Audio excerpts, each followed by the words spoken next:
अस्सलामुअलैकुम, मैं हूं Sheikh Umar. City India News में आप तमाम का इस्तकबाल है। आइए देखते हैं आज की टॉप 10 न्यूज़। शहर के इलाके अत्तापुर में वाक़ एक लग्जरी कार के वर्कशॉप में भयानक आग लग गई, जिसकी वजह से कीमती कारें जलकर खाकिस्तान हो गई। ज़राए के मुताबिक इस हादसे में मर्सिडीज बेंज, BMW और ID जैसी कीमती गाड़ियों को नुकसान पहुंचा। अंदाजे के मुताबिक तकरीबन 15 गाड़ियों को इस हादसे में नुकसान पहुंचा। फौरी तौर पर फायर ब्रिगेड के अमले को तलब करके आग बुझाने का काम किया गया। नुकसान का अंदाजा फौरी तौर पर नहीं लगाया जा सका। इस हादसे में कोई जाने नुकसान की इत्तला नहीं मिली। आग लगने की वजूहात का फौरी तौर पर पता नहीं चल सका। बीजेपी OBC मोर्चे के जनरल सेक्रेटरी बिशपाल सोराना ने कहा कि आने वाले दिनों में न सिर्फ कॉलेजों बल्कि अवामी मुकामात पर भी हिजाब पहनने पर पाबंदी लगने का इम्कान है। उन्होंने कहा कि यूरोपीय ममालिक पहले ही अवामी मुकामात पर हिजाब पर पाबंदी लगाने का मंसूबा बना रहे हैं। हम जो हिंदू देश बनाने का ख्वाब देख रहे हैं, इसके लिए अवामी मुकामात पर हिजाब पर पाबंदी लगाने की शदीद ज़रूरत है। जारिया साल हिंदुस्तान के 79,237 आज़मीन हज की सादत से सरफराज हो सकेंगे। अखिलत उमूर के वज़ीर मुख्तार अब्बास नकवी ने बताया कि आज़मीन के इंतखाब के लिए तैयारियां जारी है। सऊदी अरब की हिदायत के मुताबिक मुंतखब आज़मीन को RT-PCR टेस्ट और कोरोना के दोनों टीके लाजमी हैं। आज़मीन का जो कोटा हिंदुस्तान के लिए मुकर्रर किया गया है, इनमें से 56,601 महदूद कर दी गई है। आज़मीन हज कमेटी ऑफ इंडिया की जानिब से और 22,636 आज़मीन प्राइवेट ऑपरेटर्स की जानिब से सऊदी अरब जाएंगे। कमिश्नर पुलिस हैदराबाद CV आनंद ने कहा कि रमजान के इस महीने में अल्लाह ताला हम सब के गुनाह माफ करे। न सिर्फ कोविड बल्कि तमाम बलाओं से हैदराबाद और रियासत तेलंगाना की हिफाजत करे। हैदराबाद सिटी पुलिस की जानिब से तारीखी चौमहल्ला पैलेस में दावत इफ्तार का एहतमाम किया गया था। वो इस मौके पर खिताब कर रहे थे। कमिश्नर पुलिस ने अपने खिताब में कहा कि तकरीबन 2 साल बाद हम सब मिलकर दावत इफ्तार कर रहे हैं, क्योंकि कोविड की वजह से मुमकिन नहीं हो सका था। इफ्तार से पहले मौलाना सैयद मोहम्मद खबुल बादशाह खादरी शुतारी मोतमद सदर मजलिस उलमा देकर ने रिक़त दुआ की। दावत इफ्तार में रियासती वज़ीर दाखिला मोहम्मद महमूद अली, बैरिस्टर असदुद्दीन ओवैसी, सदर कुल हिंद मजलिस इत्तेहादुल मुस्लिमीन और रुकन parliament Hyderabad, director general police Mahendra Reddy के अलावा शहर की मुअज़्ज़ज़ शख्सियात ने शिरकत की। CLP लीडर भट्टी विक्रमार्का की खम्मम जिले में जारी अवामी पदयात्रा में शिरकत करते हुए साबिक़ रुकन राज्यसभा V हनुमंतराव ने इजहार इगानियत किया। उन्होंने कहा कि अवामी मसाइल के हल के लिए भट्टी विक्रमार्का की पदयात्रा हुकूमत की नाकामियों को उजागर करने में मुआविन साबित होगी। भट्टी विक्रमार्का के हमरा हनुमंतराव ने मुख्तलिफ गाँवों का दौरा करते हुए अवाम से मुलाकात की।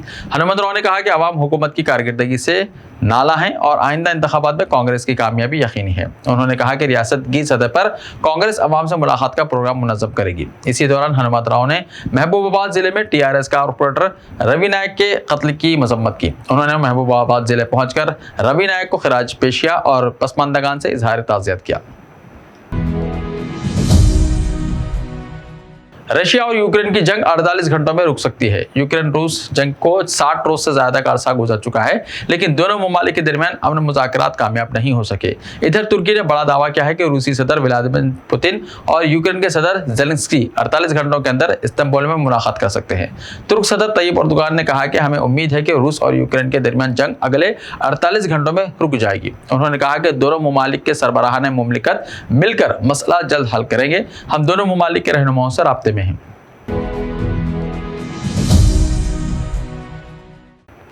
मुल्क में खुरदुरी तेल की कीमतें पहले ही इंतहाई बुलंद सतह पर है, जिसकी वजह से लोग महंगाई की जद में हैं।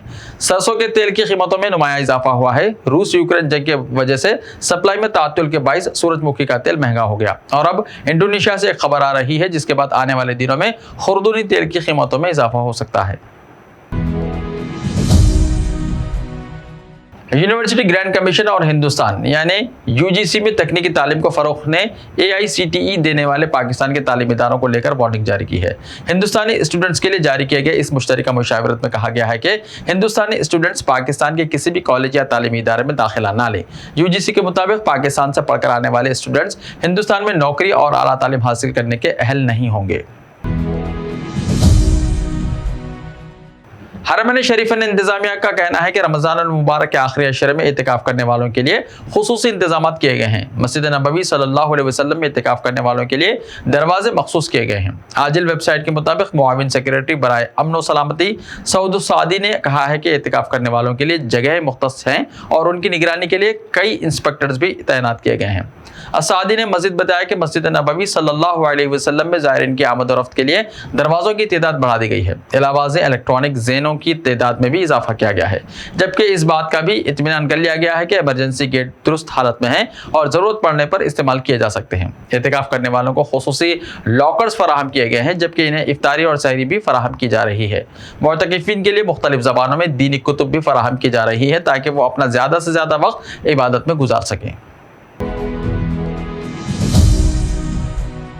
तहरीक इंसाफ के सरबरा और साबिक वज़ीर आज़म इमरान खान ने एक बार फिर कहा है कि उनकी हुकूमत को एक साजिश के तहत ख़त्म किया गया है और इसके लिए मुकामी सियासी जमातें आलाकार बनी। उन्होंने कहा कि उनके रूस जाने का मकसद मुल्क में तवानाई और गुंदम की कम कीमत पर इम्पोर्ट को यकीनी बनाना था। उन्होंने मुतालबा किया कि जल्द से जल्द मुल्क में इंतखाबात का ऐलान किया जाए, क्योंकि उनके बहौल उनके जिन लोगों से भी गलती हो गई है, इस गलती के इजाले का एक ही तरीका है कि फौरी इलेक्शन कराया जाए। इमरान खान ने जलसे के शुरका से अहद लिया कि मुल्क में इंतखाबात के ऐलान तक जिद्दोजहद जारी रखेंगे।